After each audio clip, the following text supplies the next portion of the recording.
어제 저녁에 전화가 왔어요. 목사님, 좋은 일이 있습니다. 무슨 좋은 일이 있으신가요? 그랬더니 이 송구 영신 예배 때 여러분 종이 비행기 날린 거 기억하세요? 종이 비행기를 왜 날렸을까요? 천사 이 뭐죠? 마니또 뭐 이거 하려고 그랬죠.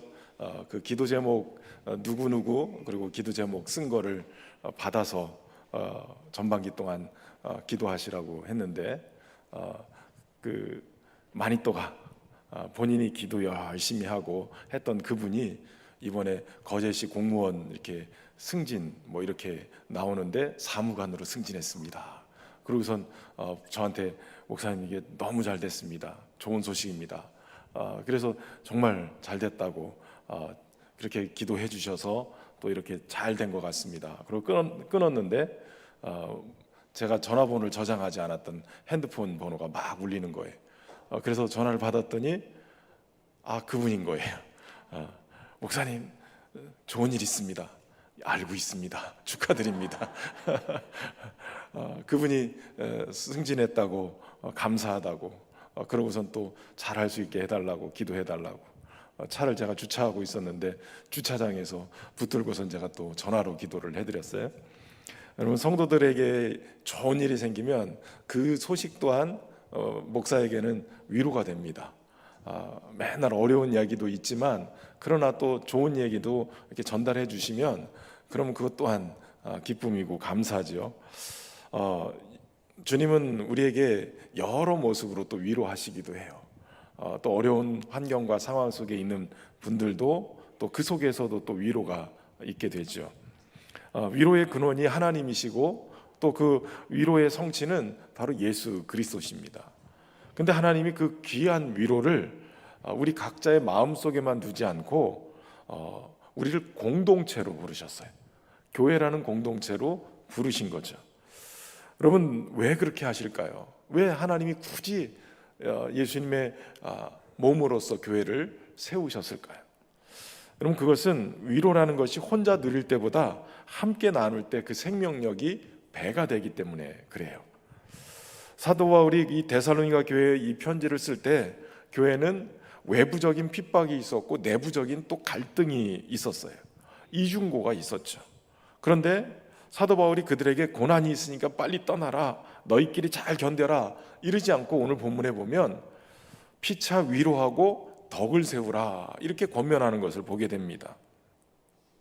피차 위로하고 덕을 세우는 일, 그 일을 하는 것이 바로 교회 안에서 해야 될 일이라는 거예요. 위기가 찾아오고 어려움이 왔을 때 그때 교회를 통해서 하나님이 일하실 때 그때 어떻게 해야 될 것이냐. 여러분, 교회는 세상의 거친 파도를 피하기 위해서 잠시 피해 있는 어떤 정거장 같은 곳이 아니에요. 서로의 상처를 보듬어주고 그리스도의 보혈로 씻어주고 멍든 마음을 하나님의 말씀으로 싸매어주는 마치 병원 같은 거예요. 위로의 공동체라는 거예요.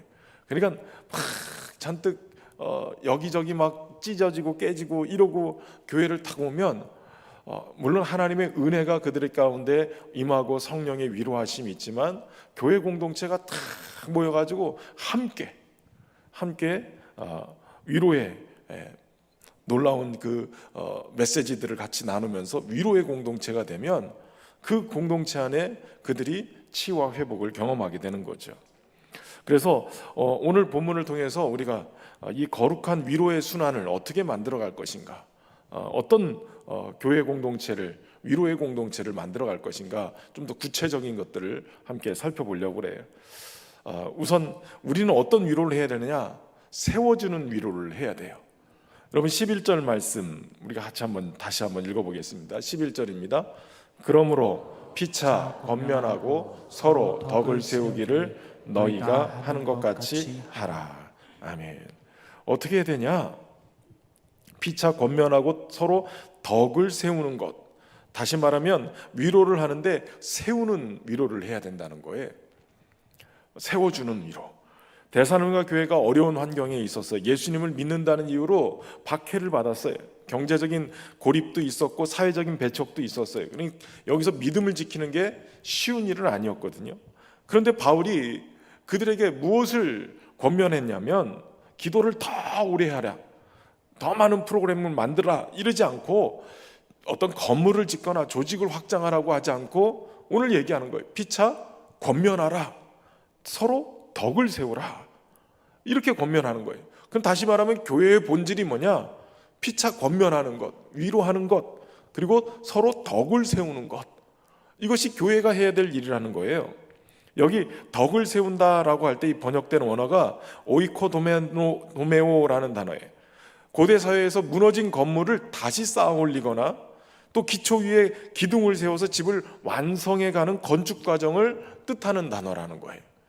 그제 어떤 그 건축물에 관한 뉴스를 봤어요. 우리가 다녀왔던 이탈리아부터 로마 뭐 이런 쪽의 건축물들, 그 건축물들은 처음에 그냥 돌 기둥이 이렇게 막 해서 우리처럼 콘크리트를 이렇게 탁 해가지고 이렇게 해놓은 줄 알았더니 중간중간에 뭔가 그 석회 반죽 같은 것들이 들어있더라는 거예요. 그래서 우리 요즘 건축가들이 이걸 연구하면서 처음에는 이거 불순물들을 이렇게 그냥 시멘트 같이 이렇게 딱 제대로 된 걸 넣어가지고 단단하게 굳혀야 되는데 중간에 어떻게 석회 같은 뭐 이런 이물질들이 들어가 있는가, 기술력이 좀 딸려가지고 그렇게 만들었을 것이다. 그동안은 그렇게 했다는 거예요. 그런데 연구를 해보니까 그게 아니더라는 거예요. 어느 게 가다가 지진이 나거나 여러 상황 때문에 돌이 깨지고 틈이 벌어지면, 그러면 이 석회가 글로 이렇게 들어가가지고 금이 간 부분을 보완해주는 역할을 한다는 거예요.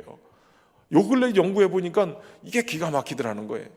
지금 건축 공법으로도 제대로 못하는 거를 그때 2000년 전에 3000년 전에 그렇게 벌써 하더라는 거예요. 제가 그걸 보면서 이게 덕을 세운다, 이 말은 한마디로 얘기하면 우리 안에서 금이 가고 깨지고 균열이 나고 이런 곳에 쫙 흘러들어가서 위로하고 덕을 세우면서 그 금을 메워가고 온전하게 만들어가는 것이 이게 중요한 거구나라는 것을 깨달았어요. 여러분, 공동체가 저절로 유지되지 않아요. 교회가 저절로 유지되지 않아요. 서로가 서로에게 위로의 벽돌을 쌓아 올림으로 완성되는 하나님의 성전, 하나님의 집인 거예요. 저와 여러분이 그렇게 세워져 가야 된다는 거예요. 인생을 살아가다 보면 예기치 못하는 시련이라는 폭풍우를 만나게 돼요. 그 거센 바람 앞에 우리의 마음의 벽돌이 하나 둘씩 빠져나가는 이 낡은 담장처럼 위태로울 때가 있어요.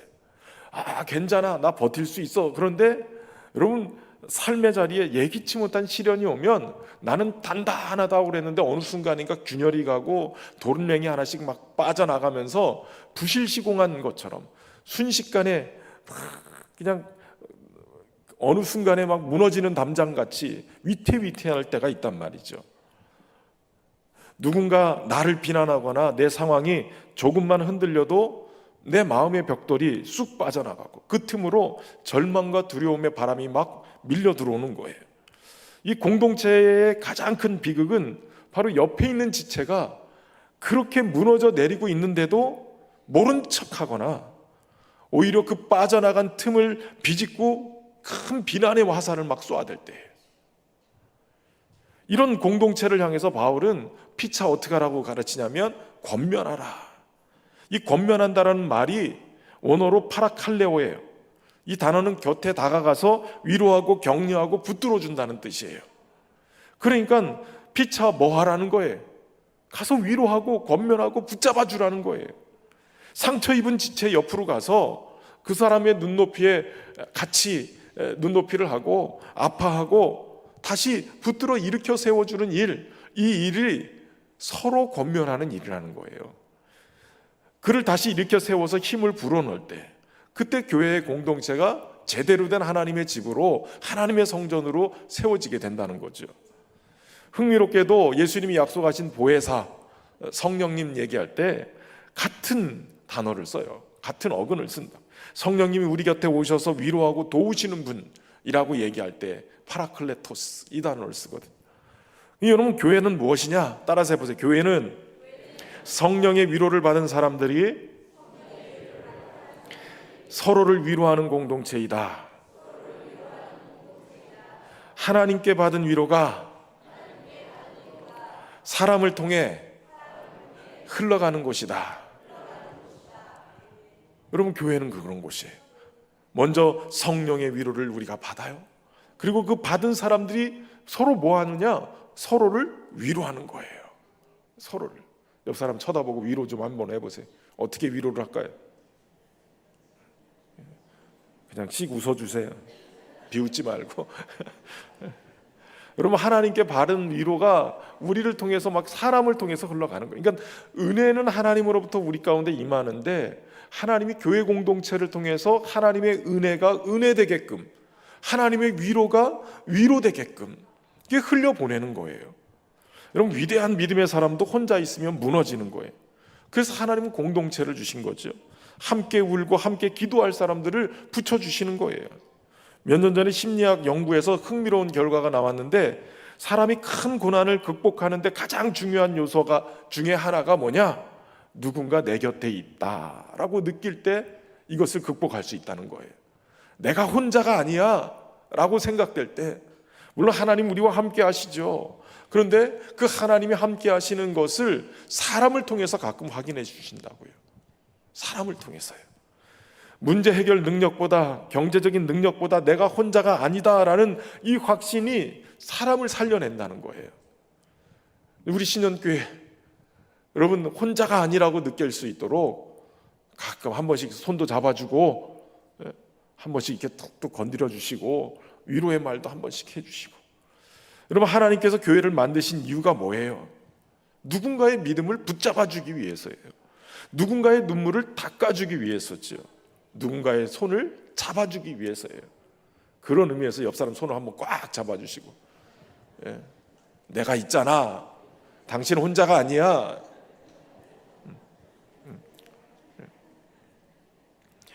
여러분, 그래서 교회는 평가하는 공동체가 아니라 세워주는 공동체가 돼야 돼요. 정죄하는 공동체가 아니라 격려하는 공동체가 돼야 되고요. 실수를 들춰내는 공동체가 아니라 회복시키는 공동체가 돼야 돼요.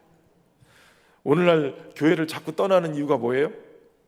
인간관계 어렵고 상처를 자꾸 받기 때문에 그렇다는 거예요. 세상에서 상처를 받고 교회에 왔는데 교회 안에서 또다시 상처를 준다는 거예요. 여러분, 하나님이 원하시는 교회는 그런 교회가 아니죠. 누군가 넘어졌을 때 손 내미는 곳, 누군가 낙심했을 때 함께 기도해 주는 곳, 누군가 눈물을 흘릴 때 같이 울어주는 곳, 이것이 교회여야 되는 거예요. 혹시 여러분의 언어가 지금 뭘 하고 있는가 한번 점검해 보셔야 돼요. 누군가를 무너뜨리는 파괴의 도구인가, 아니면 든든히 세우는 건축의 재료인가.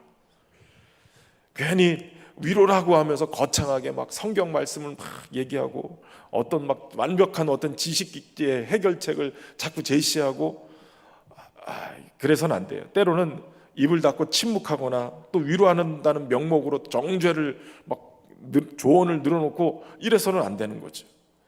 여러분, 사람들이, 세상에 많은 사람들이 답을 몰라서 괴로워하는 게 아니라 그 아픔을 같이 알아줄 만한 한 사람이 없어서 괴로워하는 거예요. 동의하세요? 답을 모르는 게 아니라니까요. 자꾸 옆에서 뭘 이렇게 해결책을 제시하려고 하지 마시라고요. 그 아픔을 같이 공감해 주는 사람이 필요한 거예요. 당신은 혼자가 아니다. 이 아픔을 같이 내가 느끼고 있다. 하나님이 당신은 하나님 안에서 여전히 존귀한 자다. 이런 따뜻한 격려의 언어가 필요한 거예요. 무너진 사람의 마음에 다시 소망의 벽돌을 쌓는 가장 강력한 위로의 행위, 바로 이런 따뜻한 말 한마디 하는 것이 중요한 것이죠. 여러분, 교회는 건물이 아니라 사람이에요. 그리고 위로의 공동체는 서로를 세워주는 사람들로 세워지게 되는 거예요. 하나님께 위로받은 사람은 반드시 다른 사람을 위로하는 사람으로 세워지게 돼 있어요. 저는 소망하기는 여러분들이 하나님의 위로를 넘치도록 받을 수 있기를 주의 이름으로 축원합니다. 그리고 그 받은 위로를 또 넘치도록 흘려보낼 수 있는 은혜가 있기를 주의 이름으로 축원합니다. 또 그런 과정들 속에서 또 우리가 필요한 것이 있죠. 12절 13절에 보면 너희 가운데서 수고하고 주 안에서 너희를 다스리며 권하는 자를 너희가 알고, 이 알고는 알아주란 소리예요. 그들의 역사로 말미암아 사랑 안에서 가장 귀히 여기며 너희끼리 화목하라. 그럼 사랑방 공동체 안에 수고하는 자들이 있어요. 우리 사랑방장님들, 부방장님들 열심히 애쓰고 수고하고 있어요. 우리 지역장님들 다들 막 수고하고 애쓰죠. 그분들을 어떻게 하라고요? 그 수고를 알아주라는 거예요. 알아주라고. 별거 아닌데도 알아주면 그게 또 힘이 나고 막 그래요. 가장 귀히 여기고 화목하라는 거예요. 서로 존중하고 서로의 짐을 나눠지고 따뜻한 언어로 서로를 견고하게 세워나갈 때 세상이 바로 우리 교회 안에서 하나님의 살아계심을 보게 될 줄로 믿습니다. 이번 주간에 며칠 안 남았지만 여러분 곁에 있는 지체들의 무너진 곳이 어딘가 한번 살펴보시고 사랑과 격려의 벽돌을 한 장씩 쌓아 올리면서 위로자가 될 수 있기를 주의 이름으로 축원합니다. 두 번째 해야 될 위로가 어떤 위로냐? 돌보는 위로예요. 돌보는 위로. 11절 말씀에 서로 세워주라고 말씀하셨다면 구체적으로 누구를 돌봐야 되는가를 14절에서 얘기하죠. 14절 말씀을 같이 한번 읽어볼까요? 또 형제들아 너희를 권면하노니 게으른 자들을 권계하며 마음이 약한 자를 권고하여 그 마음이 모든 사람에게 오래 참으라. 아멘. 여기서 우리가 위로가 그냥 획일적인 어떤 감정이나 모든 사람에게 똑같은 방식으로 해야 된다라는 것이 아니라는 걸 알게 돼요. 때로는 상대방의 상태나 이런 심리적인 상태, 영적인 상태를 잘 진단하고 거기에 맞춤 위로가 필요하다는 거예요. 여기 몇 가지 중요한 사람들을 얘기하고 있죠. 교회 안에서 우선은 게으른 자라는 표현이 나와요. 게으른 자들을 어떻게 하라고 그래요? 권계하라. 이 권계한다는 얘기는 경계하고 권고하고 뭐 이런 뜻이에요. 여기서 그런 게으른 자는 누구를 얘기하느냐? 막 몸을 아예 안 움직이는 나태한 사람을 얘기하는 게 아니라 하나님의 부르심이라는 그 부르심 앞에 본분을 망각하고 영적인 무질서에 빠진 사람들. 직분은 받았는데 직분만 받고 아무것도 안 하는 사람들. 사명은 맡았는데 어느 순간인가 사명을 안 하고 게을러진 사람들.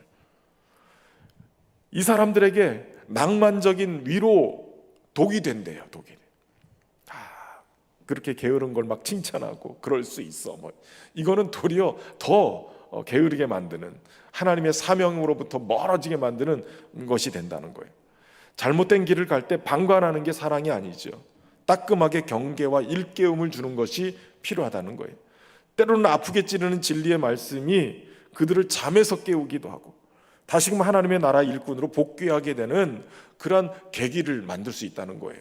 그래서 때로는 따끔하게 혼도 낼 수도 있는데 근데 함부로는 아니고 게으른 사람에게만. 그리고 두 번째 어떤 사람에게 얘기를 해야 되냐면 마음이 약한 자에게.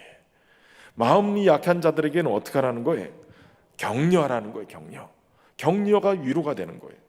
특별히 이 마음이 약하다라는 얘기를 다른 번역에서는 소심한 사람 이렇게 표현도 했지만 낙심한 사람, 그러니까 완전히 앞에 거와는 다르게 접근을 해야 된다는 거예요. 실패와 상처로 인해서 마음의 에너지가 완전히 고갈이 된 사람들, 이 사람들 상처 입은 사람들이에요. 용기를 잃어버린 사람이에요. 두려움에 사로잡히고 자존감이 바닥난 사람들이에요. 근데 거기다 대고 막 비판하거나 충고하거나 조언한다고 막 이래버리면 이 더 상처가 심해지고 더 찍어 누르는 게 돼요. 그래서 이들에게는 긍정적인 확신과 사랑의 언어가 필요한 거예요. 책망이 아니라 따뜻한 격려의 언어가 필요한 거죠. 그들이 낙심한 마음을 공감해주고 여전히 하나님이 그들을 신뢰하고 계시다는 사실을 알려주고 그들의 인생이 실패가 아니라 과정 중에 있음을 확인해 주는 것들이 필요하다는 거예요. 잘 구분을 하셔야 돼요. 앞에는 좀 확 경계하고 견책하고 막 책망도 하지만 이 부분은 이 마음이 약한 자들은 도리어 반대로 해야 된다는 거예요. 그리고 세 번째는 힘이 없는 자들. 힘이 없는 자들은 영적으로나 육적으로 이미 한계에 도달해서 스스로 일어설 수 없는, 아예 힘이 전혀 없는 사람들을 얘기해요. 육체적으로나 정신적으로, 영적으로 아예 주저앉은 사람들, 연약한 사람들, 이 사람들을 어떻게 하라고 얘기하죠? 붙들어 주라는 거예요. 붙들어 주라. 밀어내지 말고, 정죄하지도 말고, 포기하지도 말고 붙잡아 주라는 거예요. 특별히 이 사람들에게는 말하는 것보다 행동이 더 중요해. 손을 잡아주고 짐을 대신 짊어지고 실제적인 필요를 채워주는, 이 붙들어주는 사역이 위로로 다가갈 수 있게 되는 거예요. 그러니까 육체적으로나 영적으로 탈진한 사람들에게 말이 아니라 실제적인 도움, 때로는 밥 한 끼 사주는 거, 또 함께 기도해 주는 것, 짐을 대신 사랑방장이 혼자서 막 아둥바둥하면 전화라도 내가 해주겠다고 그러고 옆에서 다른 것들 이렇게 도와주는 것들이 필요한 거예요. 그러니까 이게 굉장히 중요하죠. 여러분, 단순히 이 위로라는 게 그저 뭉퉁그려서 되는 게 아니라 이렇게 세세하게 이 부류들에게 맞춰서 위로하는 것들이 필요한 거예요. 좀 더 구체적인 위로의 기술을 몇 가지 말씀을 드리면, 우선 첫 번째는 경청을 해야 돼요. 경청. 여러분, 경청이라는 단어를 많이 들으셨죠? 경청. 경청이라는 얘기는 잘 듣는 걸 얘기하는 거예요. 상대방이 얘기할 때 잘 들어주는 거예요. 이렇게 저를 쳐다보고 지금 몇 분들이 이렇게 잘 들어주시는 분들이 계세요. 근데 어떤 분들은 눈동자가 그대로인 사람이 있어요. 저를 안 쳐다보고 그냥 넋이 나가 있는. 여러분, 누군가가 상처 있고 힘들고 지치고 이래서 그 사람을 이렇게 상담을 하거나 이렇게 만났을 때 해야 될 일이 있어요. 그게 경청인데, 이것은 적극적 경청 이런 표현들도 많이 쓰는데, 경청이라는 것은 잘 들어주는 건데, 근데 문제는 직분자들이 이 앞에 서 있는 리더십들이 제일 하기 쉬운 잘못된 것이 있어요. 그건 뭐냐면, 저 사람이 얘기를 할 때 내가 머릿속으로 해결을 하려고 그래요. 그래서 듣기보다는 요쯤 얘기했을 때 이런 방법을 내가 제시해야지. 성경이 이렇게 얘기하는데, 그러면서 잘 듣지를 않아요. 그래서 제일 먼저 해야 될 것이 뭐냐면, 위로의 자리에서 조언이나 해결책을 얘기하기보다는 먼저 들어주는 거예요. 들어주는데 그냥 듣는 게 아니라 적극적으로 들어줘야 돼요. 몸도 행동으로 막 팔짱 끼고 이렇게 다리 올려가지고 막 뒤에서 한번 얘기해봐, 내가 들어줄 테니까, 이런 자세가 아니라 좀 더 자세를 좀 앞쪽으로 기울이고, 그러고선 얘기할 때마다 이렇게 승인 사인도 하시고. 제가 설교는 뭐라고 그랬어요? 설교는 듣는 거라고 그랬죠. 그런데 듣는 게 아니라 실제는 보는 거라고 그랬어요. 보는 거. 설교는 보셔야 돼요. 왜냐하면 설교자의 얼굴, 표정, 제스처, 이런 것들이 비언어 메시지로 70%, 80%가 전달이 돼요.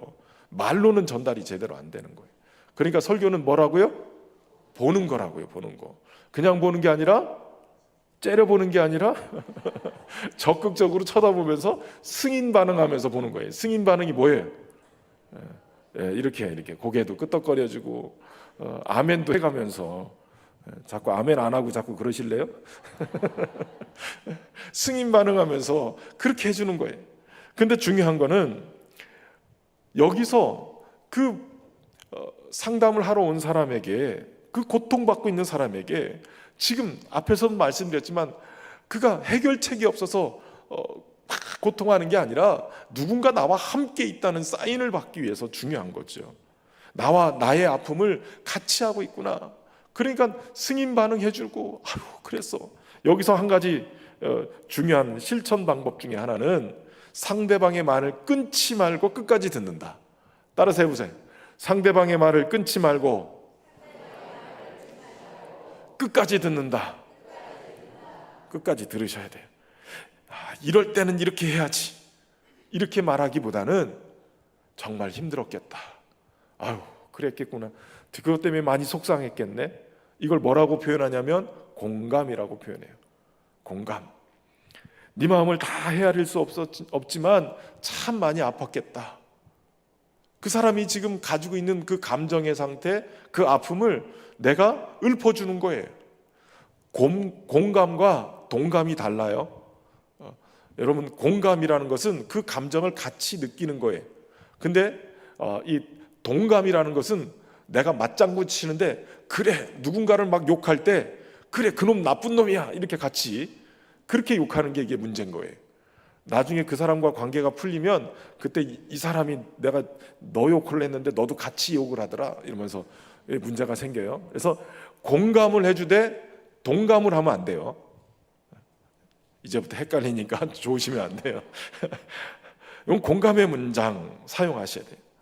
여러분, 조언은 증인이 된 뒤에야 비로소 힘을 얻는다라는 얘기 있어요. 무슨 얘기냐면, 여러분, 조언은 이미 공감까지 되고 그 사람이 신뢰하게 될 때, 그때서 조언을 하게 되는 거예요.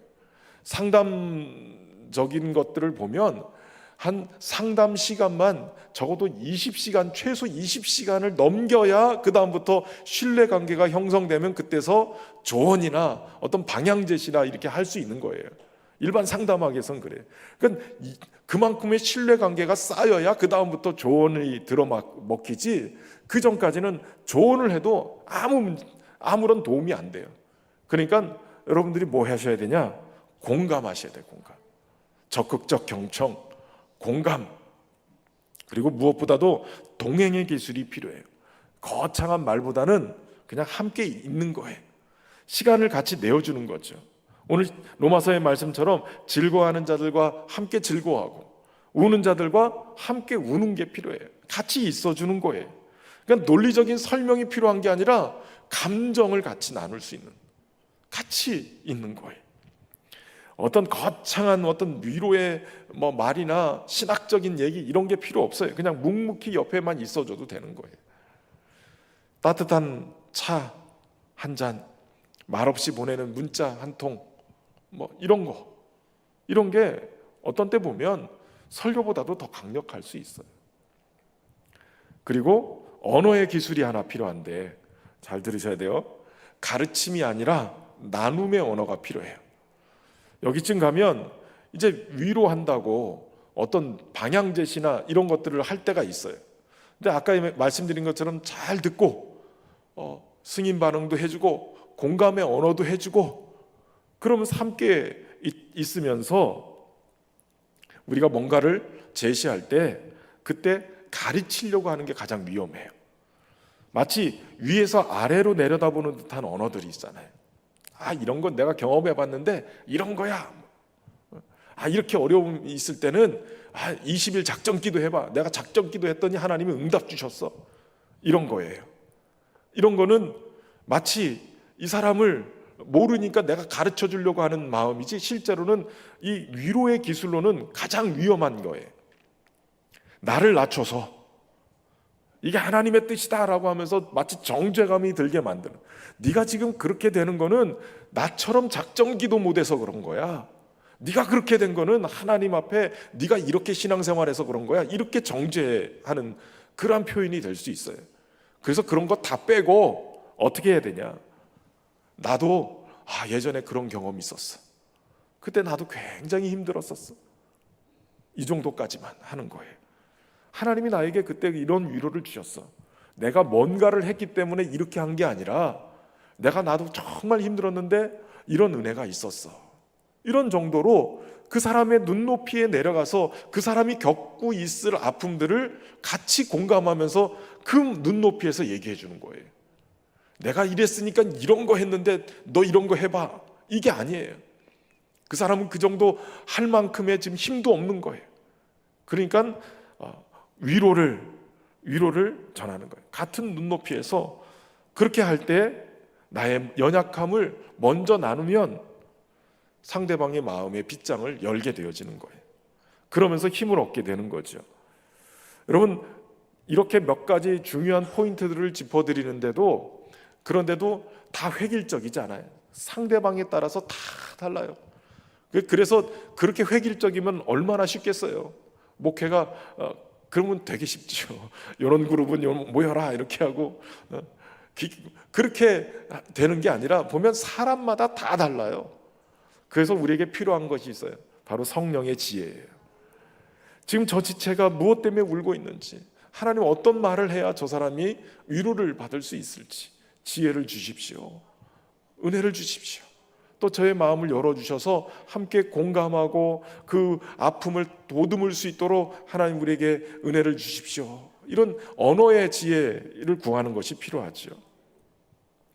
그 사람의 필요를 섬세하게 주님 앞에 구하고 또 응답할 수 있는 그러한 지혜가 필요한 거예요.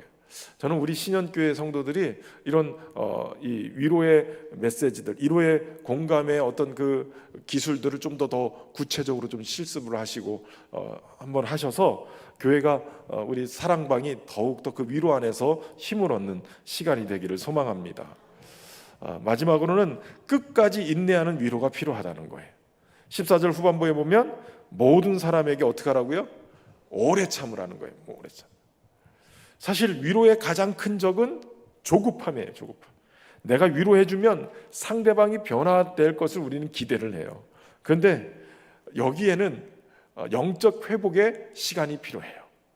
우리 지난주 주일날 우리 전사님 설교한 것처럼 크로노스의 시간이 아니라 카이로스의 시간, 하나님의 시간이 필요한 거예요. 하나님의 때가 필요한 거예요. 그러니까 여러분, 상처가 깊으면 깊을수록 치유되는 데는 시간이 오래 걸려요. 그 사람의 생각과 모든 것들이 다 바뀌기가 쉽지 않거든요. 그래서 위로할 때 제일 힘든 게 뭐냐면 기다려주는 거예요. 위로하고 사랑하고 계속 기다려주는 거예요. 여러분, 여기에 우리의 이 오래 참음 속에 가져야 될 마음이 있죠. 하나님이 우리를 얼마나 오래 참아주셨는가요. 우리의 못난 모습, 반복되는 실수에도 불구하고 하나님은 오늘까지 우리를 기다려주고 계시죠. 기다려주신 것만이 아니라 기다려줄 계획도 가지고 계시는 거예요. 인내의 위로가 우리를 여기까지 이끌어 주신 거예요. 그러니까 우리가 서로를 위로할 때 그 사람이 막 변화될 걸 막 재촉하지 말고, 그가 하나님 앞에 다시 설 때까지 묵묵히 곁을 지켜주고 또 손잡아주고 차 한잔하고 그냥 씩 한번 웃어주고, 비웃는 건 안 된다고 그랬어요. 네? 인내해 주시는 거예요. 그것이 바로 위로의 완성입니다. 여러분, 위로는 우리가 서로에게 줄 수 있는 가장 큰 선물이에요. 사랑과 선행으로 어떻게 하라고요? 서로 돌아보라고요. 누군가에게 기대하는 것도 중요하지만 우리가 누군가를 위로할 수 있어야 돼요. 다 누군가를 기대하면 힘드니까 그냥 우리끼리 위로하자고요. 우리끼리 서로 위로하고 함께하면 하나님 우리를 통해서 우리 교회의 상처 입은 영혼들을 치유하시고 회복해 가실 거예요. 함께 침묵하면서 곁을 지켜주고 또 위로하고 공감해주면 하나님께서 분명히 우리 신현교회를 더 귀한 은혜의 공동체, 회복의 공동체로 세워갈 줄로 믿습니다. 그러한 교회가 되기를 간절히 소망합니다. 사랑의 주님, 오늘 우리 교회가 하나님께 받은 그 크신 위로를 이제 지체들에게 흘려보내는 거룩한 위로의 통로가 되기를 소망합니다. 서로를 권면하고 또 덕을 세우게 하시고 연약한 자들 섬세하게 돌보면서 모든 사람을 향해서 주님의 마음으로 오래 참게 인도하여 주옵소서. 특별히 우리 신현 공동체가 상처 입은 영혼들이 찾아와 힘을 얻고 다시 일어설 용기를 얻는 진정한 위로의 공동체가 되게 하여 주옵소서. 예수 그리스도의 이름으로 기도하옵나이다. 아멘.